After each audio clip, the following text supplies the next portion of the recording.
నువ్వు చేసేటువంటి వ్యాఖ్యలకి ఇవాళ మొత్తం అంతా కూడా పక్కపాట ట్రోల్ చేస్తున్నాడు మమ్మల్ని.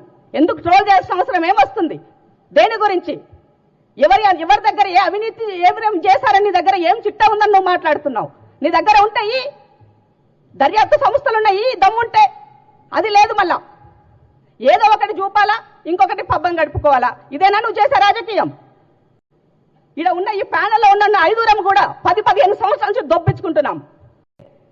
అంటే నువ్వు మాట్లాడే మాటలను బట్టి చూస్తే నీ వెనక మరి బీజేపీ బీఆర్ఎస్ ఉండి మాట్లాడిస్తుందో అని అనుకోవాల్సిన పరిస్థితి ఉన్నది. కాబట్టి మాట్లాడే ముందు నరం లేని నాలుక ఏదైనా మాట్లాడుతుంది. నాలుక నుంచి ఒక బోర్డు బయటకు వస్తే దాన్ని వెనక్కి తీసుకోవాలంటే ఎంతో కష్టపడి ఉండాలి, ఎంతో బాధపడాలా. అవి మళ్ళీ తీసుకోవాలి వెనక్కి అని అంటే ఇప్పుడు నువ్వు చేసిన దానికి నీ తల్లి తలదించుకునే పరిస్థితి వచ్చింది. ఆల్రెడీ క్షమాపణలు చెప్పిన సంగతి మర్చిపోయినావమ్మా. ఈరోజు నిన్నొచ్చి నెక్స్ట్ ఎలక్షన్ గురించి మాట్లాడినావు కదా. 2 ఎలక్షన్ల తర్వాత రేవూరు ప్రకాష్ రెడ్డిని గెలిపియాలి అని చెప్పినావు. రేవూరు ప్రకాష్ రెడ్డి అంటే పరకాలకి తెలియదు, పరకాలంటే రేవూరు ప్రకాష్ రెడ్డికి తెలియదు ఎలక్షన్ల ముందట. అవునా కాదా?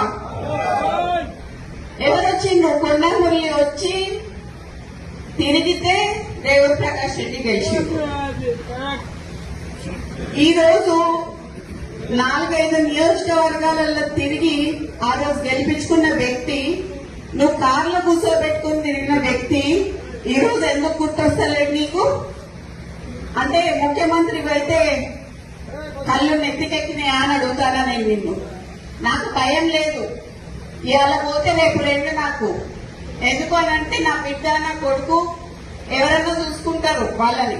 నేను ప్రజల కోసం పనిచేసేదాన్ని, నేను ప్రజల మధ్యలో ఉండేదాన్ని. ఈ రోజు మా నాన్న నాకు అట్లే పెంచిండు, నన్ను భయం లేకుండా పెంచిండు.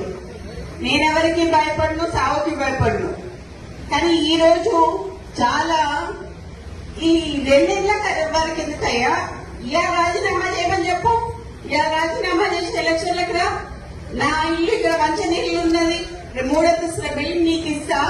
వచ్చి అక్కడనే ఉండి రేవూరు ప్రకాష్ రెడ్డికి నువ్వు వచ్చి క్యాన్వసింగ్ చేయి. రేవూరు ప్రకాష్ రెడ్డి గెలుస్తారా, లేకపోతే కొన్న కుటుంబంలో ఎవరి నుంచి గెలుస్తారా?